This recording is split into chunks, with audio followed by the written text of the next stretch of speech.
Washington, D.C., the most heavily protected city on Earth.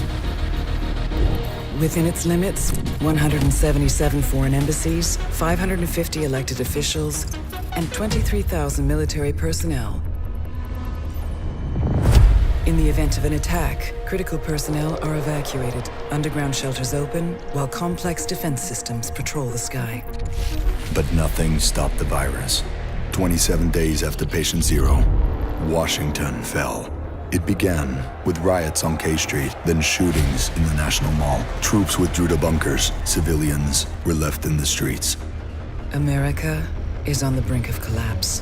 But some people have survived. Gardens grow on rooftops, their fences patrolled with rifles, in communities that live under constant siege. Survival has taken the form of urban warfare. Centuries ago, on this very soil, brother fought brother, spilling blood to forge the United States. History is threatening to repeat itself. Now, in the heat of summer, 6 months after the outbreak began, a remnant of a corrupt state lurks in the shadows, ready to engage in a new civil war. Agents of the Division are the only ones standing against it. But how do you save a nation when its enemies come from within?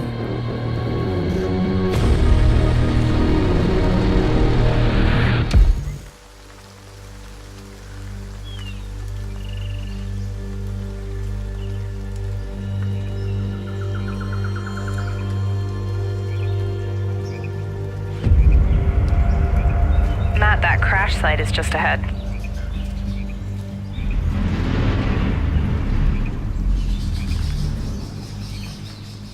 Duke, Kit, did you guys hear that? Yeah. Closer this time.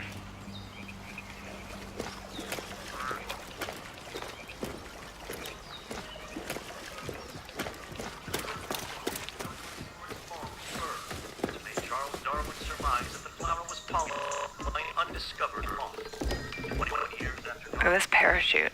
Dropped right through the ceiling. Let me see if I can get this. Oh, that'll come in handy.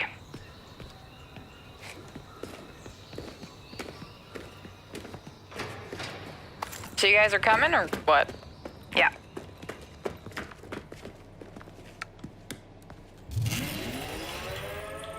Oh, Merry Christmas. Ah, here's the door.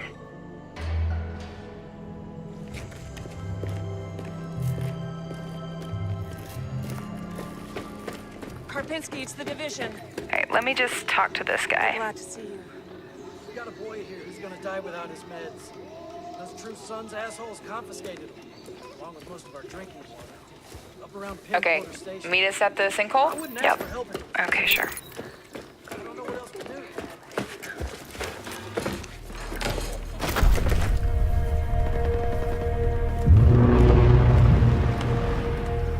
Wow. Okay. Definitely from the capital. You should have a new side mission on the map. Yeah, we're not that far. Okay, do it after the crash site? Sounds good. They're just ahead of us, Matt.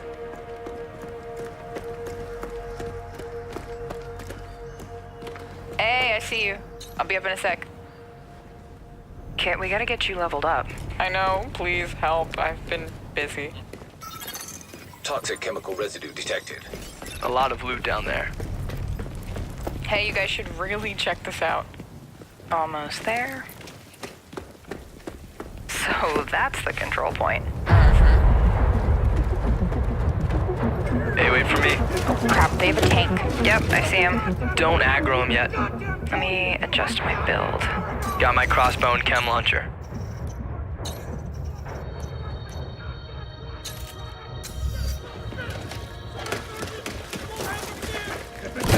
Chem cloud out. Matt, can you flank them and get a clear shot? I'll take that sniper on top. Wait for it. Got her.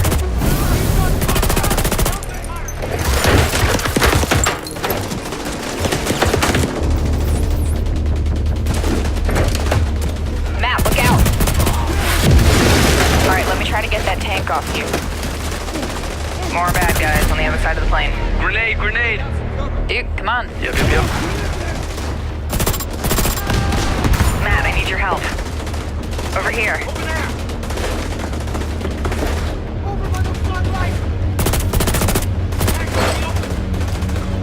Seeker mine out.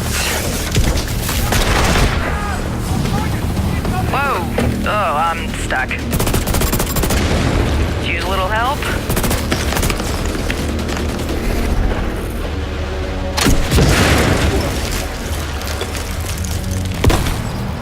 Thanks, Matt. Oh, there's a dude rushing through the plane. Guys. Yep, I'll see what I can do. Got him. I'm down. Yeah, hang on, I'll get you. I'll cover you guys. Come on.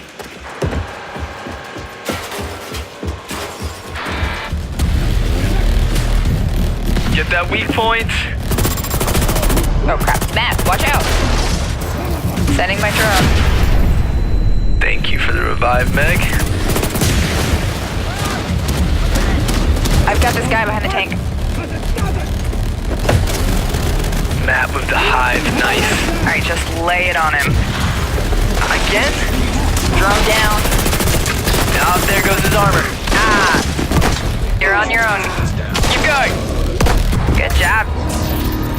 Level up. Level 30. Oh, sweet. Congrats. Alright, flare is up. Control point is ours. Nice. Guys wanna check out the plane? Let's go. Analyzing ballistic residue. Looks No like a match found. rough landing.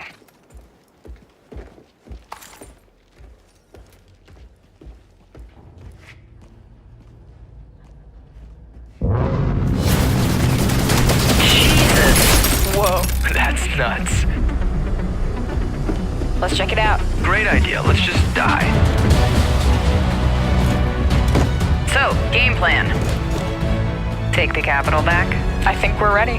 3, 2, 1, go, go, go, go, go!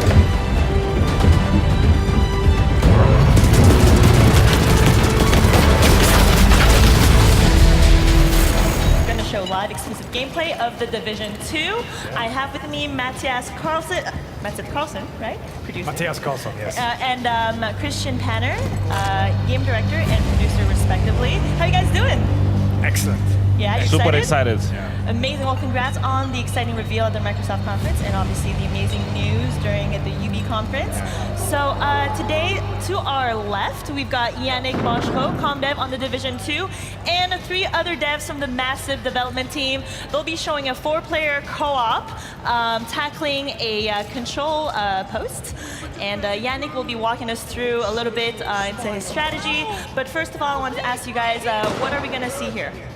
Well, this is, first of all, actually the E3 demo that we're showcasing here at E3. So people can play this at the LAC, at the Ubisoft. If you're in LA and you're going to E3, you can play what they're playing right now. So that's awesome. Really cool.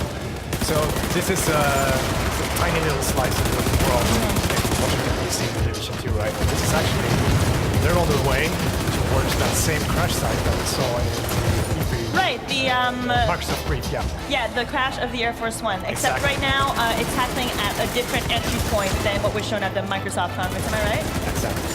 Yeah. And so obviously the big reveal was the setting, Washington D.C., capital city of America.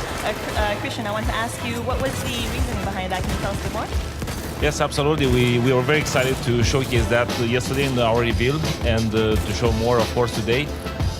We had multiple options. We investigated multiple options, but for us, Washington DC felt like the natural choice for 2 obvious reasons. One, of course, is the seat of power in US, and second, it's also the home of the headquarters of the division. Right, the HQ of the division agents, Absolutely. right? That's awesome. And I can see there is no more snow nor ice. Can you tell us a little more about really the timeline from the division to the Division 2? Yes, absolutely. In Washington, D.C., we are now in the middle of the summer, 7 months after the events in New York City. So the summer, the season, allow us to showcase a vibrant city where nature is now taking over the city. It's beautiful. Hey Yannick, can you do just like a pan? Oh, I guess you're in action right now, but just like the pan of the city here. I mean, obviously, it's beautiful in its own way. It's got character. Yannick, why don't you tell us a bit more on how you plan to tackle your playthrough? Try to, spread around actually, so, we can have a bit of a tactical approach to things and not just like face tank. So that's, we'll see how that plays out. I think we should pay extra attention to Yannick. Yes, exactly, and just judge him. Don't no judge pressure. me. I've been judged for my hand wave already earlier, so. Okay, so Matthias and Christian, I played some of the Division. I haven't played hundreds of hours like the thousands of players out there. If there was a few things you could say about the Division 2 that new players should know, what would you say? The list is long. I mean, we're very excited, both as gamers at the office and as devs, right? Of all the things we refined, tweaked, and tuned from the Division 1. Everything from the combat to refining the RPG and all that. So there's a lot of that, but also a lot of new things. So I think where they are right now, the open world is one of them. It's first of all 20% bigger than the first game, New York, and it's very, very faithfully recreated, almost one-to-one with the actual DC, right? That's amazing. And sorry to cut you off, but Christian, you mentioned, so you guys chose watching the DC. I'm curious, did the team take any trips there to kind of really get an authentic recreation of Washington, DC? Absolutely. We had multiple trips after we chose this setting, and we met with different architects from the city, with urban explorers, with artists from local artists to make sure that everything, it's looking beautiful in the game. So people living in Washington, DC can kind of walk around and try to find their homes? Absolutely. Although this is an interpretation of Washington, our interpretation of Washington, DC is going to be a bit more, let's say, with more nature into it. Yeah, absolutely. But then also this open world in the Division 2 is very much alive. We put a lot of love, sweat, and effort into creating this living world system where not just the enemy factions of the world spread out in different areas, right, but also the civilians that you're fighting to help and protect. They're all doing things in the open world dynamically. Oh, that's awesome. So they're acting on needs for resources and goals of what they're trying to achieve, not least to control these key strategic locations like this control point here by the crash site. This creates a lot of movement and activity and ultimately things we need to do as a player and surprise. Right. You don't know what's going to happen around the next corner. Absolutely. A lot of gameplay opportunities for the player to kind of pick and choose exactly what it is that they want to do. And so right now, they have reached the control point. I take it. How you doing there, Yannick? That's fine. We are kinda, we all enter from the same area actually. We just try to rush into it and we are pushing our way through. So far it's fine, but we have the tank coming now, so... Oh, well, good luck with that. Matthias, so what faction are they playing against right now? They're playing against a faction called the True Sons. Nasty people. Nasty people that they should get rid of. Yeah. And so I know another big reveal, big new feature that was mentioned during the Ubisoft conference are the specializations, right? Can you tell me a little more about that? Specializations is really adds a new extra layer and dimension to endgame, where you've been going on this incredible journey through the game, through the leveling game, the campaign. You've been growing both power and capability. Right. You've been getting new skills, mods for those skills, weapons and gear, etc. When you get to endgame, you're presented with a choice of how do you really truly want to specialize. Right. First choice is the signature weapons that we saw in the conference, right? Right, and I think it's important to note, I think that these specializations, they're not like roles that a player kind of sticks to. They can kind of choose to grow which skill tree, am I right? Absolutely. Each one of them is a progression track in itself. It's not just a signature weapon, and this signature weapon, is important to note, it sits on top of the rest of your toolbox. You're not changing something out, you're gaining more things. Right. And then, very much along the lines of the design philosophy that we have, with growing capability. So you can progress one specialization all the way, then the next one, and the next one. And then you become the ultimate player. Exactly, you get full flexibility to and you're gonna need to become that because we also announced today that for the first time in a Division game we have raids, which are absolutely incredible challenges. And if you are not prepared for it, absolutely, it's up to 8-player co-op, and you need to be prepared for that. It's going to be very hard to tackle that challenge. That is very cool. Yannick, how are we doing here? Like that. I'm just blowing stuff up with my grenade launcher. Have you been downed yet? So Yannick, you're playing the demolition specialization, am I right? Yes, demolition can you show us what's signature weapon you've got equipped there? Yeah, I got that nice grenade launcher here, and so I get to make a lot of very nice explosions. You get to blow shit up? Yeah, like that.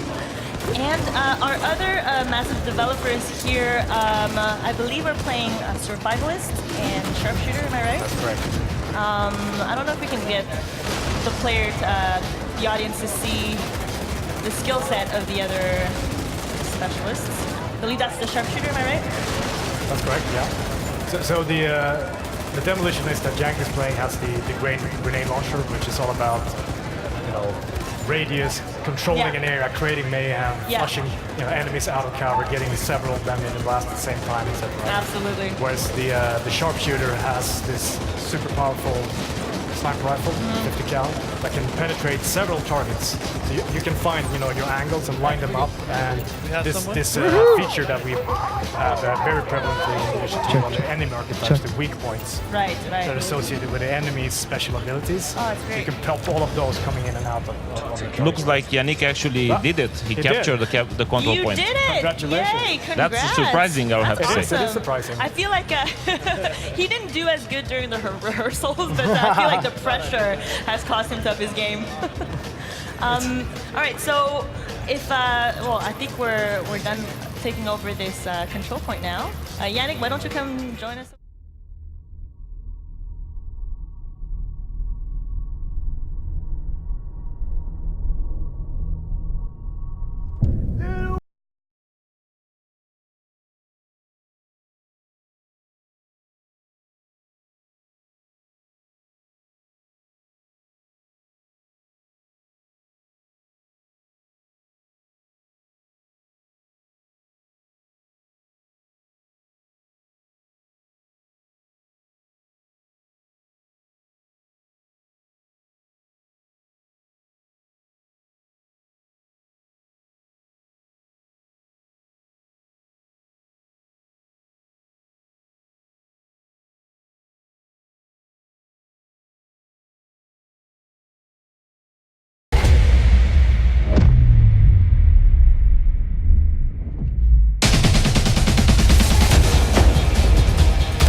When you think of the United States, Washington, D.C.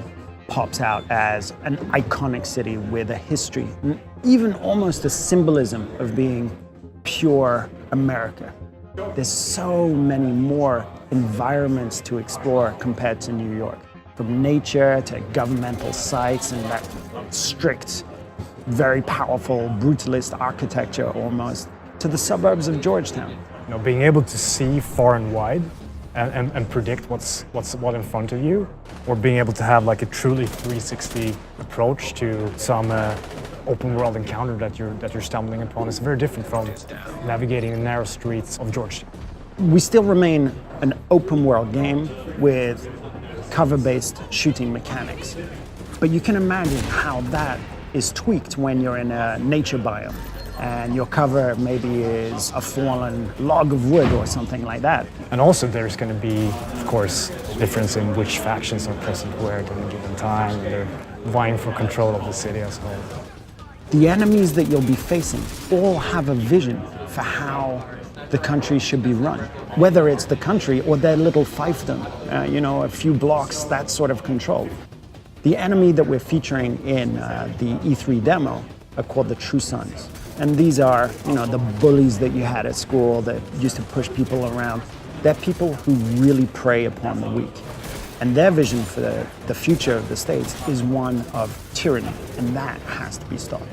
The enemy factions and the civilians, they're out acting with needs and goals and intention and creating emergent activity and a surprise for you as a player. So of course we'll still have safe houses. Those are incredibly useful gameplay-wise, but settlements are key locations. These are the locations where civilians are trying to rebuild. And by helping those civilians, we're going to be able to see a direct impact of your actions on the world. When you reach max level, when you finish the campaign, we're going to give you a choice of a signature weapon. Now, the 3 signature weapons that we're talking about today are the crossbow, the 50 cal sniper rifle, and the grenade launcher. So it's really about giving the option to the player of going deeper into a playstyle and choosing exactly how they want to play. Doesn't mean that they're mutually exclusive. You can mix and match. You can choose a 50 cal sniper rifle, unlock some of its advantages, and then decide, okay, I want to go to demolitionist with the grenade launcher and unlock some sort of mods for my skills based on that progression path too.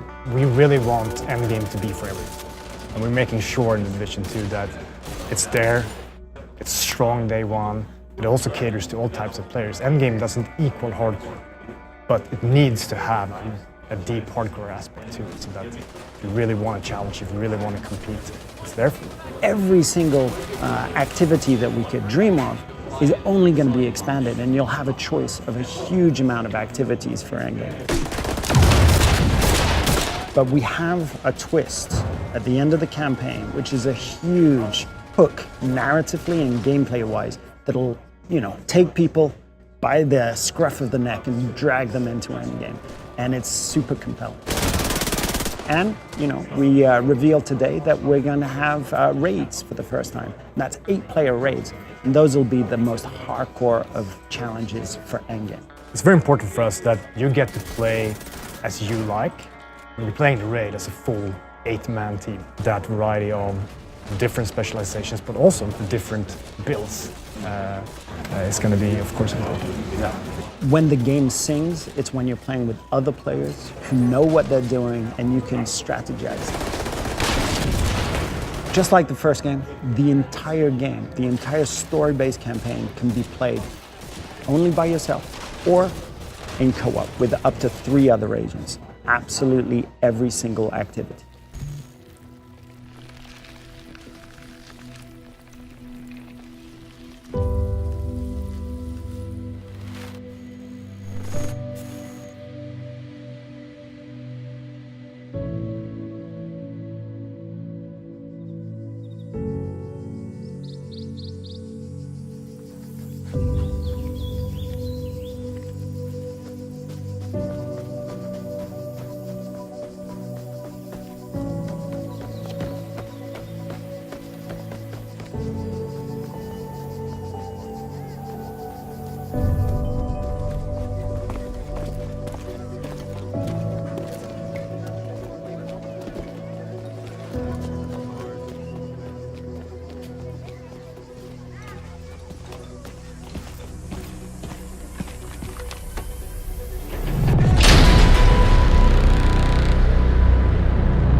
And there will be consequences. Let's go. Come on. Examples will be made. On your knees. Keep still.